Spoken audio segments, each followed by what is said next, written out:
ইরানের পারমাণবিক স্থাপনা ধ্বংসের পর ভীষণ উচ্ছ্বসিত যুক্তরাষ্ট্রের প্রেসিডেন্ট ডোনাল্ড ট্রাম্প। তেহরানের সমৃদ্ধ পারমাণবিক উপকরণের বেশিরভাগ ধ্বংস হয়েছে কিনা এমন প্রশ্ন যখন চারদিকে ঘুরপাক খাচ্ছে, ঠিক তখন ট্রুথ সোশ্যালে ট্রাম্প লেখেন, ইরানের পারমাণবিক স্থাপনার ব্যাপক ক্ষতি হয়েছে, স্যাটেলাইট ছবিতে এটার প্রমাণ রয়েছে।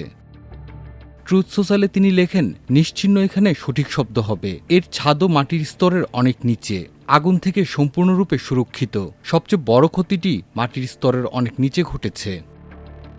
রোববার স্থানীয় সময় ভোরে ইরানের 3টি গুরুত্বপূর্ণ পারমাণবিক স্থাপনায় হামলা চালায় যুক্তরাষ্ট্র। ট্রাম্প দাবি করেছেন, অভিযানে স্থাপনাগুলো ধ্বংস হয়েছে, তবে প্রকৃত ক্ষয়ক্ষতি নিয়ে কর্মকর্তারা এখনও সন্দিহান। সিএনএন রোববার জানায়, অভিযানে 3টি স্থাপনার মধ্যে একটিতে কেবল যুক্তরাষ্ট্রের সবচেয়ে শক্তিশালী বোমা ফেলা হয়েছে। এই কারণে অভিযানের সফলতা নিয়ে প্রশ্ন উঠেছে। উদ্ভূত পরিস্থিতিতে যুক্তরাষ্ট্রের প্রেসিডেন্ট ডোনাল্ড ট্রাম্প মঙ্গলবার ওভাল অফিসে জাতীয় নিরাপত্তা দলের সঙ্গে বৈঠকে বসছেন। আর এই কারণে নরওয়েতে হতে যাওয়া বার্ষিক ন্যাটো শীর্ষ সম্মেলনে অংশ নিচ্ছেন না ট্রাম্প।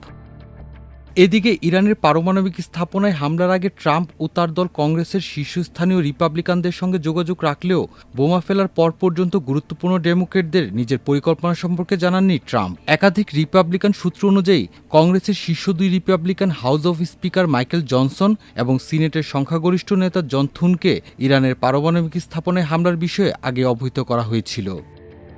বিষয়টির সঙ্গে জড়িত ব্যক্তিরা সিএনএনকে জানায়, সিনেটের সংখ্যালঘু নেতা চাক শুমার এবং হাউস সংখ্যালঘু নেতা হাকিম জেফ্রিজ হামলার পর বিষয়টি জানতে পেরেছিলেন।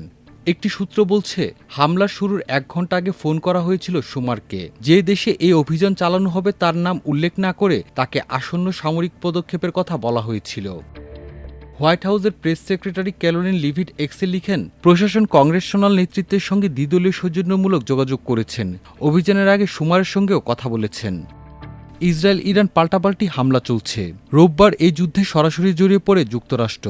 তেহরানের 3টি পারমাণবিক স্থাপনায় বিমান হামলা চালায় ওয়াশিংটন। পরে ট্রাম্প নিজেই ঘোষণা দেন, তার দেশ ইরানের 3টি পারমাণবিক স্থাপনায় সফল হামলা চালিয়েছে। স্থাপনাগুলো হল ফর্দো, নাতাঞ্জ ও ইস্পাহান। নিন্দা জানিয়ে এই হামলাকে জঘন্য কাজ বলে আখ্যায়িত করেছে ইরান। দেশটির পারমাণবিক সংস্থা জানিয়েছে, ইরানের গুরুত্বপূর্ণ 3 পারমাণবিক স্থাপনায় শত্রুর হামলা আন্তর্জাতিক আইনের লঙ্ঘন। মাল্টিমিডিয়া ডেস্ক, আমার দেশ।